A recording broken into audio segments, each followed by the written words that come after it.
Jamie, thanks. We'll take it. Well, some Central Florida residents are a little frustrated seeing this. Of course, we've seen it in all our communities as well. Officials say they are working diligently to clean up all that debris, but it is a long process for sure. And Matt Trezza is live in Orla Vista, where they certainly have their share of debris. But Matt, officials asking residents to be patient because they've seen some people with that anger spilling over a little too much.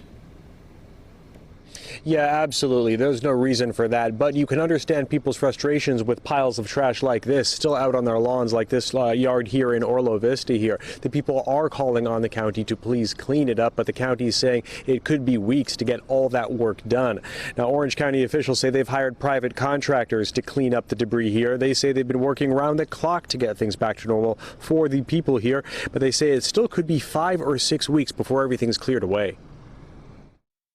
And that's a long time.